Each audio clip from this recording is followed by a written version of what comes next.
It's really good to be here and to see you all here. It's going to be hard to follow such a fantastic talk, but I'll do my best. So I'm here to talk to you about key concepts around well-being economy.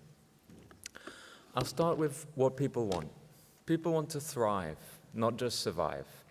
And that's what governments want too. They want vibrant economies, non-violent societies, well-educated citizens, and resilient and sustainable environments. But we see these long-standing trends in inequalities across the European region.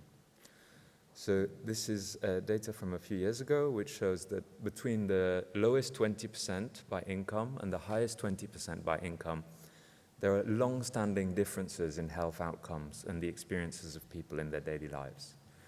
So the lowest 20% have twice the amount of illness limiting their daily life, twice as much poor self-reported health. You can see that things like income are big determinants of well-being. And there are many well-being risks across the region. Inadequate access to healthcare services that are of good quality and affordable, income insecurity, inadequate social protection, poor quality, unsafe or unaffordable housing, fuel, food, poor quality education, lack of trust, and job insecurity or unemployment. So these are some of the things we call the conditions that are required for people to thrive and live in dignity. And what we've been talking about in our office and as part of our work on well-being economies are these three big challenges that sit behind what we see as the move towards well-being economies. So economic development models that focus on profit over people, the inequitable distribution of opportunities and resources, and this underestimation of the importance of public services while we're not deriving enough value from private assets. So the well-being economy, how do we talk about it? What is it? Well, one simple sentence we've been using is this. It's one where public and private investment, spending, resources are all used to improve human, societal, economic, and planetary well-being that can be enjoyed by all. Let's look at that a little bit more. So we see these four principles in a lot of places that are taking a well-being economy approach. So they have at their core equity, inclusion, sustainability, this idea of well-being for all people today and future generations, as well as the planet. And these four principles around the outside, so recognizing that the solutions lie with all these different sectors of society, including government, the population, the private sector, and the need for dialogue between all of these. And this forum has been a fantastic example of that already. It's really been a privilege to be here and see the conversations and the learning that's emerging from that sort of dialogue. Investing and producing these essential well-being capitals, so human, social, economic, and planetary well-being, some of the things that my colleagues from the OECD were talking about yesterday and which I'll come to in my next slide. Creating these conditions for people to lead healthy lives. So I talked about the well-being risks and you know, on the flip side of those, ensuring people have decent homes, decent work, have good, high-quality and affordable healthcare services. These things enable people to thrive and contribute, and we might call them public health goods and policies. Finally, optimizing the co-benefits, so designing our policies to have these multiple returns across all of these well-being capitals. So this is how we're seeing the well-being capitals. On the top left, you have planetary well-being, good quality air, water, good living environments, sustainable public transport, active travel, safe green spaces that people can enjoy, a stable climate and good biodiversity, along with circular economy and green technology. So there are many domains here. In terms of human well-being, healthy life expectancy, mental health, the ability to carry out your daily activities, free from illness, universal health coverage, quality non-discriminatory health and social care that works for everyone, universal policies for housing, food, and fuel security, early childhood development, lifelong learning and literacy, and safe, orderly, and regular migration.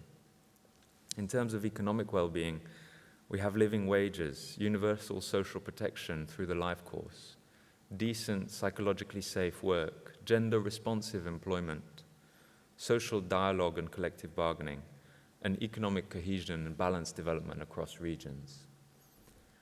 And then finally, on social well-being, the first speaker was talking about the importance of trust. So this is where issues like living in safety, this sense of belonging and mattering that was discussed yesterday, social cohesion, trust in others and institutions, this ability to influence politics or agency, public spending on communities, and participation in volunteering. So this is how we are seeing these human well-being capitals, human, social, economic, and planetary, with at the center policy and governance that delivers all of them. But where is health in all of this? So we see 2 or 3 key risks and areas of focus. So the first risk is that the health sector continues its business as usual, doesn't realize its full potential. So what we need to do there is that we need to transform health systems to deliver equitable human, social, planetary, and economic well-being. The second risk is that we continue to undervalue, underestimate, and under-provision health services, public health policies, and a healthy population, while health is seen as this cost or expense. So we need to make sure that well-being and health equity are integrated into fiscal and economic policy. Yesterday, the Minister of Finance talked about the well-being priorities in the fiscal strategy. So this is already taking place in Iceland. And you're already shifting the purpose and understanding of how the economy works and what it works for. But this is a little bit of the background. And there's a strong role for the health sector in taking this forward. So as a driver of well-being economies, whether it's contributing to that healthy population, promoting mental health in everyday settings, engaging the public in service design, joining up health services, addressing those social, environmental, and economic needs, or whether it's the health sector as a co-creator and partner. So the health sector working with business, education, energy, labor, and these other sectors. To give you one example, the health justice partnerships is a case where the health sector has joined up with legal support to give these integrated services for people who need support from lawyers effectively. And what you see is that people who have debt, who have insecure housing, have their life circumstances improved as well as better mental well-being. Now, there are many different tools and instruments that are being used to promote well-being economies. And here is a collection of some of them, from the well-being indicator frameworks and surveys that have already been discussed here, to laws and regulations like the Wales Wellbeing of Future Generations Act, investment frameworks and approaches to measure the social return on investment, such as environmental social governance frameworks and the analysis of the impacts of the health economy, new taxes, new fiscal instruments, from social bonds and debt swaps, all the way through to windfall taxes and other such taxes, well-being budgets and gender budgeting, political bodies, so whether it's cross-party committees, steering groups, councils, using behavioral and cultural insights, shaping business through incentives, political mandates like future generations commissioners, ministerial portfolios for well-being, public dialogue, and innovation. So there are many different approaches. What about local government in all of this? So we've heard a little bit today about the role that local government plays already in Iceland. And these are some of the levers that we see local government using across the region. So spatial planning, shaping what types of business, what types of community environment is around people. Spending and local investment. Where does local government put its money? What types of activities? How does it do that? We'll come back to that in a moment. Regulation and licensing. Which types of business are given licenses to operate? Employment programs and local hiring. How does local government support people into decent jobs? How does local government collaborate between these different departments to make better sense at a local level of the different priorities around people's well-being. Education and skills, and making sure people are equipped for that lifetime of decent work and decent living.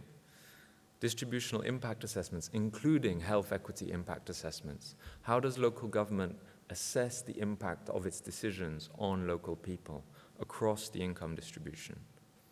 And participation and co-creation. How do we make sure that people have a voice in the decisions that matter to them? So here are 3 really tangible case studies that I wanted to share with you today. The first is from Utrecht in the Netherlands, where all public tenders over 100,000 euros have to spend 5% of their contract on social value, whether that's education or employment for people who aren't in the labor market. This is really contributing to Utrecht's procurement policy. In the UK, in a place called West Belfast, there was a health employment partnership which tried to get people who are economically inactive and low-paid workers progressing into work and up in work. And as a result, unemployed people found jobs. Lower-paid staff were promoted. There were savings on unemployment benefits. Third example, community wealth building in Preston, still in the UK. Changes in public procurement promoted decent employment and supported local supply chains.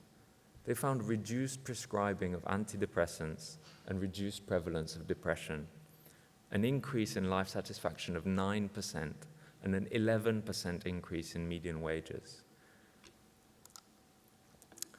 I'm going to leave you with a set of questions. So these are things that colleagues from local authorities can ask themselves and ask their colleagues. What percentage of your workforce is hired locally? Are you hiring people in a way that benefits your local community? Are you engaging human resources in thinking around your role as an anchor institution, as an institution grounded in your place with a long-term ability to support and shape that place for the public good? What percentage of the procurement spend goes to local business or stays within the region? How are local businesses supported in the supply chain? How are procurement officers engaged? And how many local people are the suppliers employing? It's been a whistle-stop tour of some key concepts in well-being economy. It's been hard to add to all of the fantastic presentations and dialogues that we've had already today.